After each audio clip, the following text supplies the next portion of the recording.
اعوذ باللہ من الشیطان الرجیم بسم اللہ الرحمن الرحیم۔ السلام علیکم ورحمۃ اللہ۔ آج اصول نمبر 2 ہم بیان کر رہے ہیں، تو ناظرین پہلے اصول سن لیجئے۔ اصول کیا ہے؟ سچائی کا راستہ اصل دل کا راستہ ہے، دماغ کا نہیں۔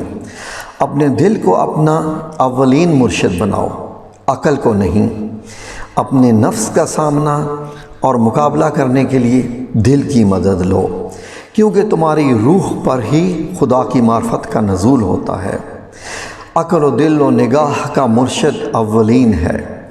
عشق نہ ہو تو شروع کر دیں بت خدائے تصورات۔ اب ناظرین اس میں حضرت شمس تبریز یہ فرما رہے ہیں کہ دل کی سنو، دماغ کی نہ سنو۔ ناظرین ہم کیا دل سے سوچتے ہیں یا دماغ سے سوچتے ہیں، یہ بھی بعد میں بات کرتے ہیں، لیکن ہر انسان کے اندر 2 قسم کے احساسات ہوتے ہیں۔ آپ کے اندر جب فیلنگز پیدا ہوتی ہیں تو 2 قسم کی فیلنگز ہوتی ہیں۔ ایک ہوتی ہے کچھ کر جانے کی، جب آپ سوچتے ہیں کہ ٹھیک ہے یہاں یہ جگہ ہے، میں یہاں سے گزر سکتا ہوں۔ اب دماغ کیا کہتا ہے کہ نہیں، اگر تم گزرو گے تو تم گر بھی سکتے ہو، تمہیں چوٹ بھی لگ سکتی ہے، یہ بھی ہو سکتا ہے۔ دل کہہ رہا ہوتا ہے کہ میں یہ کھا لوں، یہ پی لوں، یہ بھی کر لوں، سب کچھ۔ دماغ کہہ رہا ہوتا ہے کہ اگر تم یہ کھاؤ گے، جیسے شوگر کے مریض ہیں، کہ اگر تم یہ میٹھی چیز کھاؤ گے تو تمہیں بیمار کر دے گی، یہ کرو گے تو وہ کر دے گی۔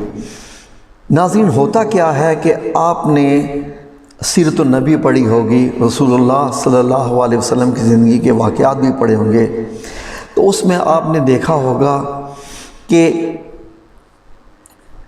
جو فیصلے جب لیے جاتے تھے تو ان میں دل کا استعمال اور دماغ کا استعمال دونوں ہوتے تھے، لیکن دل کی وہ بات اس طریقے سے ہم کر سکتے ہیں کہ جب فیصلہ کرتے تھے کہ ٹھیک ہے جی جنت حاصل کرنی ہے تو اسلام کی خاطر جان دے دو، شہید ہو جاؤ۔ اور وہ صحابہ اکرام جنگ میں کود پڑتے تھے، ایک ولولہ، ایک جوش، تلوار اٹھائے کہ میں جتنی جلدی شہید ہو جاؤں گا اتنی جلدی ہی جنت میں چلا جاؤں گا، کیونکہ صحابہ اکرام دل کی سنتے تھے۔ دل کہتا تھا کہ بس شہید ہی اصلی زندگی ہے، شہادت ہی امر ہونا ہے، شہادت ہی کامیابی ہے۔ دماغ دل میں کیا ہے کہ وسوسے ڈالتا ہے۔ اگر جیسے ان کو فرمایا جاتا کہ آپ جاؤ، تلوار اٹھاؤ اور لڑائی میں کود جاؤ شہادت کے لیے، دماغ کہتا کہ آپ اگر جاؤ گے، ابھی تلوار اٹھا کے جا رہے ہو، کوئی پتہ نہیں تم نے زندہ لوٹنا ہے کہ نہیں، کوئی پتہ نہیں تم واپس آؤ گے نہیں، اگر تم مر جاؤ گے تمہارے بیوی ہیں، تمہارے بچے ہیں، ان کا کیا بنے گا؟ پھر اچھا یہ دیکھیے کیا تھا کہ آپ نے دیکھا ہوگا کہ غزوہ خندق میں بھی کچھ ایسے تھے منافقین جن کو کہا گیا، انہوں نے صحابہ اکرام کو بھی ورغلانا شروع کر دیا۔ انہوں نے کیا کہا، تم شہید ہونے جا رہے ہو، کیا تمہیں اپنے بچوں کی پرواہ نہیں، کیا تمہیں یہ نہیں ہے؟ تو غزوہ احد میں بھی جاتے ہوئے کچھ لوٹ گئے تھے۔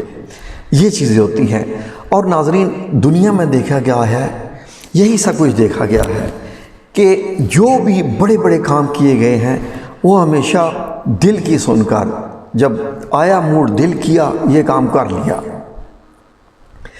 فار ایگزامپل آپ کچھ بھی دیکھ لیجئے، یہ جتنے بھی ورلڈ ریکارڈ بنے ہوتے ہیں، Guinness book of world records ہیں، یا جو بھی لوگ بڑے بڑے یہاں کام کر جاتے ہیں، کیا سکھا کے کام کرتے ہیں، اپنی جان پہ کھیل کے کام کرتے ہیں، اور وہ ایک اپنا نام بنا جاتے ہیں، ورلڈ ریکارڈ میں ان کا نام لکھا جاتا ہے۔ وجہ کیا ہوتی ہے؟ جب ان کا دل کرتا ہے یہ کام کرنے کے تو وہ کر جاتے ہیں۔ جیسے لانگ جمپ ہے، یا کوئی ایسے جو جہاز سے جمپ لگا کے پیرا ٹروپرز وغیرہ ہیں، اگر یہ دماغ کی سنیں تو یہ کبھی بھی یہ کام نہ کریں۔ دماغ تو کبھی بھی انسان کو اجازت ہی نہیں دیتا۔ دماغ تو یہ بھی کہے گا چارپائی سے اترو گے تمہیں چوٹ لگ سکتی ہے، راستے میں پتھر آ جاتا ہے، تم گر جاؤ گے۔ تو شمس تبریز یہاں پر وہ یہی کہہ رہے ہیں کہ تم فیصلے اپنے دل کی بات سن کے کرو، کیونکہ جو نفس ہے تمہارا وہ تمہیں روکے گا، تمہیں کچھ بھی کہے گا۔ اب ناظرین بہت سے، کیونکہ یہ دور ہے سائنٹیفک دور ہے، اس دور میں ساری جو باتیں چل رہی ہیں، جو ایک نئی ہماری ایک نسل ہے جن کی ایجز اراؤنڈ 30 اور اس سے کم ہیں، ان کی سوچ بہت مختلف ہے۔ وہ ہر چیز کو، جیسے ٹچ سکرین موبائل ہوتا ہے، ایک آپریٹنگ سسٹم ہوتا ہے، اینڈرائڈ ہے یا iOS ہے یا ونڈوز ہے، لائنکس ہے، کچھ بھی ہے، یہ سارے ہیں، وہ اس کی بیس پہ ہر چیز کو لیتا ہے۔ وہ یہ کہتے ہیں کہ سائنس کہتی ہے کہ دماغ سوچتا ہے، دل نہیں سوچتا۔ اب ناظرین آئیے اب اس بحث میں تھوڑا سا پڑھتے ہیں کہ قرآن الکریم میں کیا فرمایا گیا ہے اور باقی سب مطلب کیا ہے۔ آئیے ذرا اس کو قرآن الکریم کی روشنی میں ہم دیکھتے ہیں۔ قرآن الکریم کی مختلف آیات ہیں جن کا میں صرف آپ کی خدمت میں ترجمہ پیش کروں گا۔ سورہ محمد کی آیت نمبر 24، سورہ محمد کی آیت نمبر 24 میں اللہ سبحانہ تعالیٰ فرماتے ہیں، کیا یہ لوگ قرآن میں تدبر یعنی غور و فکر نہیں کرتے، یا ان کے دلوں پہ تالے لگ چکے ہیں؟ اب بات یہ دیکھیے، دلوں پر تالے، مطلب جس کا دل ہی بند ہو گیا ہو وہ کیا سوچے گا، وہ کیا سمجھے گا؟ تو اس لیے اللہ سبحانہ تعالیٰ نے وہ لوگ جو قرآن کریم کا مطالعہ نہیں کرتے، اس میں سوچ و بچار نہیں کرتے، تو اللہ سبحانہ تعالیٰ نے یہاں پر یہ لفظ، اس پہ دیکھیے ناظرین، اس پہ بھی ہزاروں پروگرام کیے جا سکتے ہیں کہ کیا ان کے دل پہ تالے لگ گئے ہیں۔ یعنی اللہ سبحانہ تعالیٰ نے ان حضرات کو، ان لوگوں کو یہ ایک کیٹیگری بنا دیا، ان کو علیحدہ کر دیا گیا ہے، جو کہ قرآن الکریم کی آیات نہیں پڑھتے اور اس پہ غور و فکر نہیں کرتے۔ ناظرین آپ سے میری دلی گزارش ہے، آپ سے میری ریکویسٹ ہے، میری خاطر نہیں، میری خاطر کیوں؟ اپنی خاطر، کیونکہ سب نے اپنی قبر میں جا کے جواب دینا ہے، اور قیامت والے دن سب نے خود جو ہے وہ جواب دینا ہے۔ نہ وہاں نہ ماں بیٹے کا جواب دے سکے گی، نہ بہن بھائی کا، نہ خاوند بیوی کا، نہ بیٹی باپ ماں، کوئی رشتہ وہاں پر نہیں ہوگا، سب نے اپنا جواب دینا ہے۔ اس لیے کوشش کیجئے کہ 24 گھنٹے میں ہم جہاں پر 2 گھنٹے فیس بک کو دے لیتے ہیں، 2 گھنٹے کوئی لوگ ٹک ٹاک دیکھ رہے ہیں، بنا رہے ہیں، کیا کیا کر رہے ہیں، اس پہ بھی ہم بات کریں گے۔ مختلف دیکھتے رہتے ہیں، ڈرامے دیکھتے رہتے ہیں ناظرین، ویڈیو کے تو فلموں کا تو دور مجھے لگ رہا ہے کہ جا چکا ہے۔ کتنا ٹائم کرتے ہیں؟ صرف just 30 minutes only, half an hour, 30 minute آپ کی زندگی کے آپ کھولیے قرآن الکریم اور ایک آیت پڑھیے، اس کا ترجمہ پڑھیے، اس کی تفسیر پڑھیے۔ یقین کیجئے وہ دن میرا آپ سے وعدہ ہے، آپ مجھے دعائیں دیں گے، یہ بات سننے کے بعد آپ سوچیں گے، سمجھیں گے کہ واقعی آج میں نے بہت کچھ سیکھا ہے۔ سمجھنے کے لیے آپ مطالعہ کیجئے۔ سب سے پہلے جس کے میں آپ کو کہوں گا تفہیم القرآن، آسان لفظوں میں ہے، لیکن اگر آپ مزید ڈیٹیل میں جانا چاہتے ہیں تو تفسیر ابن کثیر کا مطالعہ کیجئے۔ ناظرین آپ کی زندگی بدل جائے گی، یہ میرا نہیں، یہ اللہ سبحانہ تعالیٰ کا آپ سے وعدہ ہے۔ آئیے دوسری آیت پہ ناظرین، سورہ اعراف کی آیت نمبر 179 اللہ سبحانہ تعالیٰ کیا فرما رہے ہیں؟ غور کیجئے ان الفاظ پہ ناظرین۔ اور ہم نے بہت سے جن اور انسان دوزخ کے لیے پیدا کیے ہیں، ان کے دل ہیں لیکن ان سے سمجھتے نہیں، اور ان کی آنکھیں ہیں مگر ان سے دیکھتے نہیں، ان کے کان ہیں مگر ان سے سنتے نہیں۔ یہ لوگ بالکل 4 پایوں یعنی جانوروں کی طرح ہیں، بلکہ ان سے بھی بھٹکے ہوئے ہیں۔ یہی وہ لوگ ہیں جو غفلت میں پڑے ہوئے ہیں۔ ناظرین اس سے اندازہ لگا لیجئے، اب ایک اور آیت میں اللہ سبحانہ تعالیٰ نے دل کو مرکز قرار دیا ہے کہ یہ وہ لوگ ہیں جو دل رکھتے ہوئے نہیں سمجھتے، آنکھیں رکھتے ہوئے نہیں دیکھتے، اور کان رکھتے ہوئے نہیں سنتے۔ ایک اور آیت میں سورہ بقرہ میں اللہ سبحانہ تعالیٰ نے فرمایا ہے صم بکم عمی فہم لا یرجعون، گونگے، یہ اندھے ہیں، گونگے ہیں، بہرے ہیں، یہ نہیں سمجھیں گے۔ ناظرین، یعنی جو انسان قرآن کریم سے دور ہو جاتا ہے، جو انسان جو اللہ تبارک تعالیٰ کی قرآن کریم سے دور ہو جاتا ہے اور اللہ تبارک تعالیٰ کے احکامات سے دور ہو جاتا ہے، اللہ تبارک تعالیٰ کی نظر میں اللہ تعالیٰ اس کو جانوروں کی مانند قرار دے رہے ہیں، چار پایوں کی طرح ہیں۔ چار پایوں کی بات کی گیا، اور آگے مزید سخت بات کر دی گئی ہے کہ وہ ان سے بھی بھٹکے ہوئے ہیں۔ ناظرین، آپ نے بہت سی وائرل ویڈیوز دیکھی ہوں گی کہ جس میں نے ایک ایسی ویڈیو وائرل بھی دیکھی جس میں نے ایک چیتے کو دیکھا کہ جب وہ ایک ہرن کے بچے کو کھانے لگا تو ہرن کے بچہ اس نے اس چیتے کے ساتھ کھیلنا شروع کر دیا، غالباً چیتا تھا یا شیر تھا، اس کے ساتھ کھیلنا شروع کر دیا۔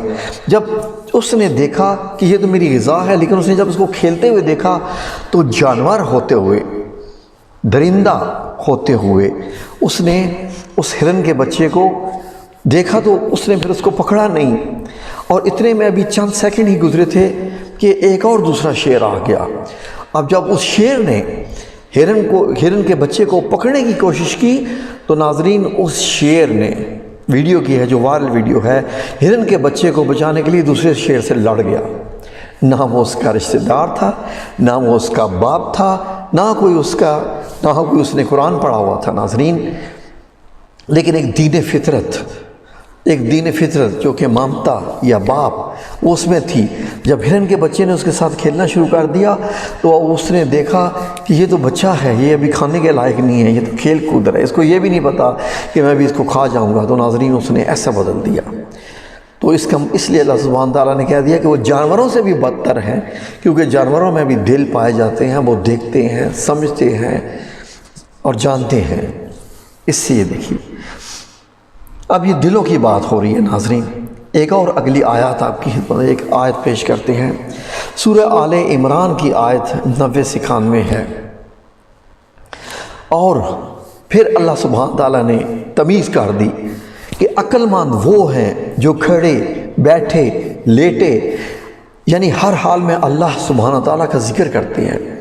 ناظرین، جو آپ یہ ویڈیو دیکھ رہے ہیں، میں جو یہ ویڈیو آپ کے لیے بنا رہا ہوں، ہم کیا کر رہے ہیں؟ ہم اللہ تبارک تعالیٰ کا ذکر کر رہے ہیں۔ اب یہ دیکھیے ناظرین، میں آپ کو سلام پیش کرتا ہوں، تمام ناظرین کو جو یہ ویڈیو دیکھ رہے ہیں، بولیے کس بات پہ سلام پیش کرتا ہوں؟ اس بات پہ کہ اس وقت آپ ڈرامہ نہیں دیکھ رہے، اس وقت آپ کوئی اور ویڈیو ایسی نہیں دیکھ رہے جس کا تعلق اسلام سے، مذہب سے یا دین سے یا اللہ سبحانہ تعالیٰ کی باتوں سے نہ ہو۔ آپ یہ ویڈیو دیکھ رہے ہیں کیونکہ آپ جاننا چاہ رہے ہیں کہ دین اسلام میں صوفیہ اکرام نے کیا فرمایا، اللہ سبحانہ تعالیٰ نے کیا فرمایا، رسول اللہ صلی اللہ علیہ وآلہ وسلم نے کیا فرمایا۔ اس لیے میں نے آپ کو سلام پیش کیا کہ یہ لمحہ ہمارا اللہ سبحانہ تعالیٰ کے ذکر میں گزر رہا ہے، کیونکہ آپ کے دل نے چاہا کہ یہ سنا جائے، یہ کیا جائے، آپ نے یہ کر دیا، ورنہ آپ انٹرٹینمنٹ کی بھی کوئی چیز دیکھ سکتے تھے، لیکن اللہ سبحانہ تعالیٰ نے یہاں انٹرٹینمنٹ سے مراد اللہ کے ذکر کو لیا ہے۔ ایک اور آیت میں قرآن پاک میں اللہ سبحانہ تعالیٰ نے فرمایا تھا کہ اللہ کا ذکر اس طرح کرو جس طریقے سے تم اپنے آباء و اجداد کا کرتے ہو، کیونکہ عرب کی تاریخ میں یہ تھا ناظرین کہ جہاں چند عربی بیٹھ جاتے تھے وہ اپنے آباء و اجداد کا ذکر کرنا شروع کر دیتے تھے، اپنے باپ دادا کے مارکوں کا ذکر کرتے رہتے تھے، میرا باپ یہ تھا، اس نے یہ کیا۔ تو اللہ سبحانہ تعالیٰ نے ان کے لیے فرمایا کہ اللہ کا ذکر ایسے کیا کرو، بلکہ اس سے بھی زیادہ ذکر کیا کرو۔ حج کے دن اسی لیے اللہ سبحانہ تعالیٰ نے مقرر فرمائے کہ آپ ان دنوں میں صرف اور صرف اللہ کا ذکر کریں۔ اب ایک اور آیت آپ کے لیے پیش ہے، سورہ بقرہ کی آیت نمبر 10 ہے، اس کا ترجمہ پیش ہے۔ ناظرین، ان کے دلوں میں کفر کا مرض تھا، دلوں میں، بات دل کی ہو رہی ہے، ان کے دلوں میں کفر کا مرض تھا، اللہ نے ان کا مرض اور زیادہ کر دیا اور ان کے جھوٹ بولنے کے سبب ان کو دکھ دینے والا عذاب ہوگا۔ ناظرین، اب یہ دیکھیے، جھوٹ سب سے بڑا مرض ہے اسلام میں، سب سے زیادہ جو مرض جس کو خطرناک مرض قرار دیا گیا وہ ایک مرض ہے ناظرین، یہ عادت نہیں، ایک مرض ہے۔ اور یہ مجھے بڑے دکھ کے ساتھ یہ بات کہنی پڑ رہی ہے ناظرین کہ ہمارے معاشرے میں، جس معاشرے میں میں رہتا ہوں، اپنے ملک پاکستان، اسلامی جمہوریہ پاکستان میں جھوٹ کو جھوٹ تو اب سمجھا ہی نہیں جاتا۔ میں ناظرین یہاں پر ہوش سنبھالی، زندگی کے 27 سال یہاں رہا، اس کے بعد 23 سال جدہ میں رہا، کام کیا، اس کے بعد پھر سے مجھے 4-5 سال یہاں ہو گئے ہیں۔ بہت سے لوگوں سے میرا بہت سا واسطہ پڑتا ہے، لیکن آئی ایم سوری ٹو سے، مجھے یہ بات بتاتے ہوئے، کہتے ہوئے انتہائی دکھ ہو رہا ہے کہ پاکستان میں اگر میں یہ کہوں کہ 90%، اگر میں یہ کہوں 95%، لا الہ الا اللہ محمد رسول اللہ، اگر میں یہ کہوں کہ 98%، 99% کاروبار، دکانداری، تجارت، زندگی کے معاملات میں جھوٹ بولا جاتا ہے، تو میں یقیناً غلط نہیں کہہ رہا ہوں گا، آپ بھی مجھ سے بہتر جانتے ہوں گے۔ یہ ایسا ایک مرض ہے، اور جھوٹ بولنے والے کے لیے کہا گیا ہے کہ اس کے لیے دکھ دینے والا عذاب ہے۔ کیوں کیا ہوتا ہے جب آپ جھوٹ بولتے ہیں تو بولتے جاتے ہیں، ایک جھوٹ کو چھپانے کے لیے 100 جھوٹ بولتے ہیں۔ ہوتا کیا ہے کہ ناظرین، جب آپ ایک بندے کے سامنے ایک بات بیان کرتے ہیں تو وہ جب جھوٹ بیان کر رہے ہوتے ہیں تو آپ بھول جاتے ہیں کہ اس شخص کے سامنے میں نے لاسٹ ٹائم کیا بات بیان کی تھی، وہ کیا الفاظ تھے۔ جب اسی بندے کے سامنے آپ وہی واقعہ دوبارہ بیان کریں گے تو اس میں وہ مختلف ہوگا، اس لیے کیونکہ وہ پہلے بھی آپ نے جھوٹ بولا تھا، اب بھی آپ جھوٹ بول رہے ہیں۔ اسی شخص کے سامنے چند دن کے بعد اگر دوبارہ وہی واقعہ اپنا زندگی کا جھوٹ بیان کر رہے ہوں گے، جب تیسری دفعہ بیان کر رہے ہوں گے تو وہ مختلف ہوگا۔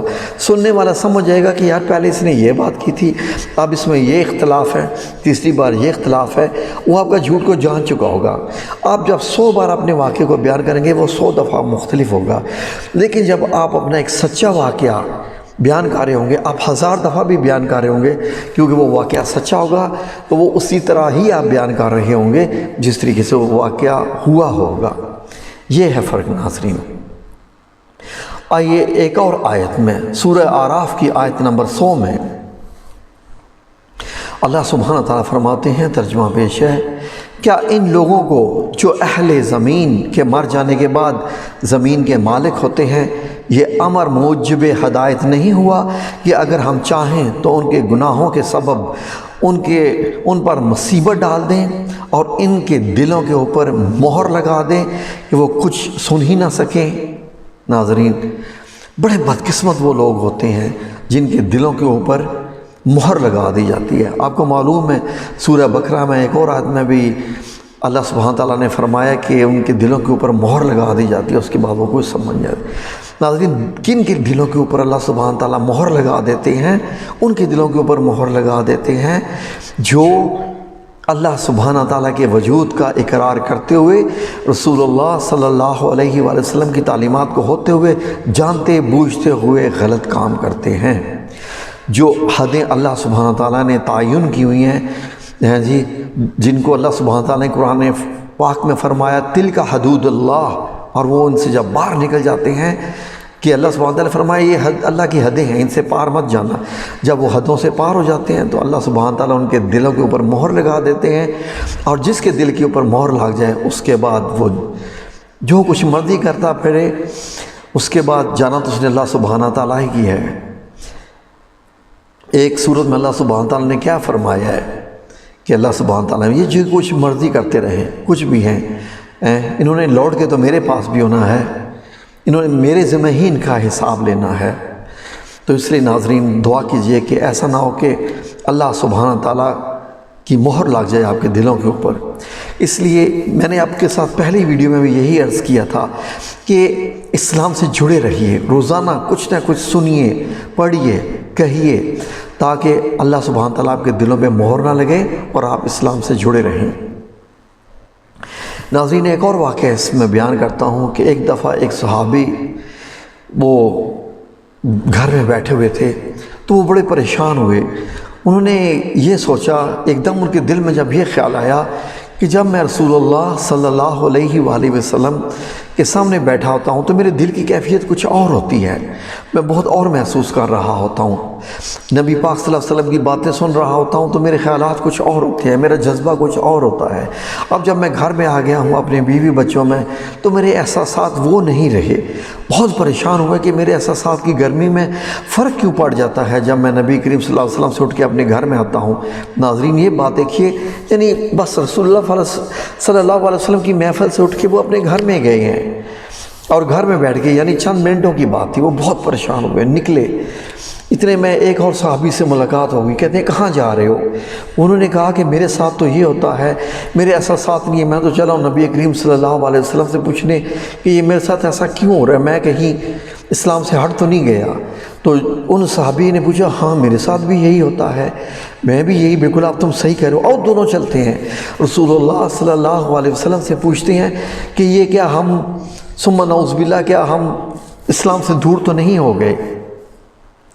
وہ دونوں رسول اللہ صلی اللہ علیہ وسلم کی خدمت میں حاضر ہوئے اور فرمایا کہ یا رسول اللہ، جب ہم آپ کی خدمت میں ہوتے ہیں تو ہمارے دل کا احساس، ہمارے جذبات، ہمارے احساسات، ہماری سوچ ہی کچھ اور ہوتی ہے، ہم کہیں اور ہوتے ہیں، لیکن جیسے ہی اپنے گھروں میں جاتے ہیں تو ہمارے احساسات کچھ اور ہو جاتے ہیں۔ تو رسول اللہ صلی اللہ علیہ وآلہ وسلم نے فرمایا کہ بے فکر رہو، آپ اسلام سے دور نہیں ہوئے، نہ ہی آپ کا ایمان کم ہو جاتا ہے، لیکن ایک بات ذہن میں رکھو کہ جو احساسات آپ کے جب آپ میرے سامنے بیٹھے ہوتے ہو، جب آپ باتیں کھا رہے ہوتے ہیں، اگر وہی احساسات اگر آپ کے گھر میں بھی ہونا شروع ہو گئے تو فرشتے آپ کو سلام کرنے اتریں گے۔ یہ ہے ناظرین بات احساسات کی، جب آپ کا دل اسلام کے ساتھ جڑ جائے تو آپ کے احساسات ہی ہو جاتے ہیں۔ ناظرین ایک اور سورہ بقرہ کی آیت نمبر 97 میں اللہ سبحانہ تعالیٰ فرماتے ہیں، اس کا ترجمہ پیش ہے، کہہ دو، یعنی رسول اللہ صلی اللہ علیہ وآلہ وسلم سے اللہ فرما رہے ہیں، کہہ دو کہ جو شخص جبرائیل علیہ السلام کا دشمن ہو اس کو غصے میں مر جانا چاہیے، اس نے تو یہ کتاب اللہ کے حکم سے تمہارے یعنی رسول اللہ صلی اللہ علیہ وآلہ وسلم کے دل پر اتاری ہے، دل پر نازل کی ہے، جو پہلی کتابوں کی بھی تصدیق کرتی ہے اور ایمان والوں کے لیے اس میں ہدایت ہے اور بشارت ہے۔ ناظرین یہ فرقے سے متعلق بات کی گئی اللہ سبحانہ تعالیٰ نے کہ جو لوگ یہ فرماتے تھے کہ حضرت جبرائیل علیہ السلام نے یہ کتاب حضرت محمد صلی اللہ علیہ وسلم کی بجائے کسی اور پہ کیوں نہیں اتاری، اتنے بڑے سردار ہیں، اتنے بڑے شیخ ہیں، اتنے بڑے جائیدادوں والے عالم فاضل ہیں، تو رسول اللہ صلی اللہ علیہ وسلم تو ایک عام سے شخص ہیں جو کہ مکہ المکرمہ میں پیدا ہوئے، ان کے پاس نہ ہی اتنی دولت تھی، یتیم تھے، یتیمی میں پلے، اور ان کے اوپر بھی کیا کیا ان کے ساتھ ہوا۔ تو کیا اللہ سبحانہ تعالیٰ نے یہ سنا، تو ان کا جواب اللہ سبحانہ تعالیٰ نے اس آیت میں بتایا کہ رسول اللہ صلی اللہ علیہ وسلم کے دل پہ ہم نے اتاری، مرکز اللہ تعالیٰ نے اس کو دل ہی قرار دیا۔ ایک اور سورہ یونس کی آیت نمبر 57 میں اللہ سبحانہ تعالیٰ فرماتے ہیں، لوگو تمہارے پروردگار کی طرف سے نصیحت اور دلوں کی بیماری کی شفا اور مومنوں کے لیے ہدایت اور رحمت آ پہنچی ہے۔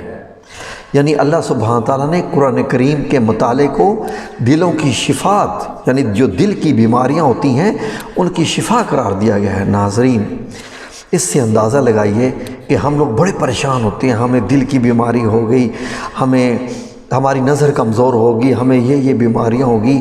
کیا آپ کو معلوم ہے ناظرین کہ قرآن الکریم کے مطالعے سے آپ کے دل مضبوط ہوتے ہیں؟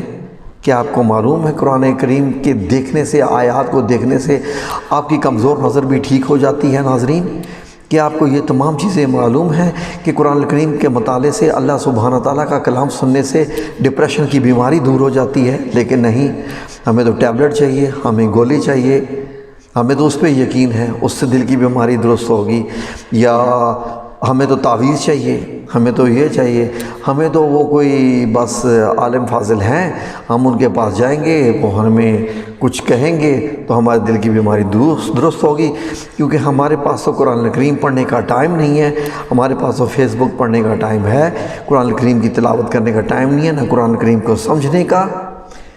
ناظرین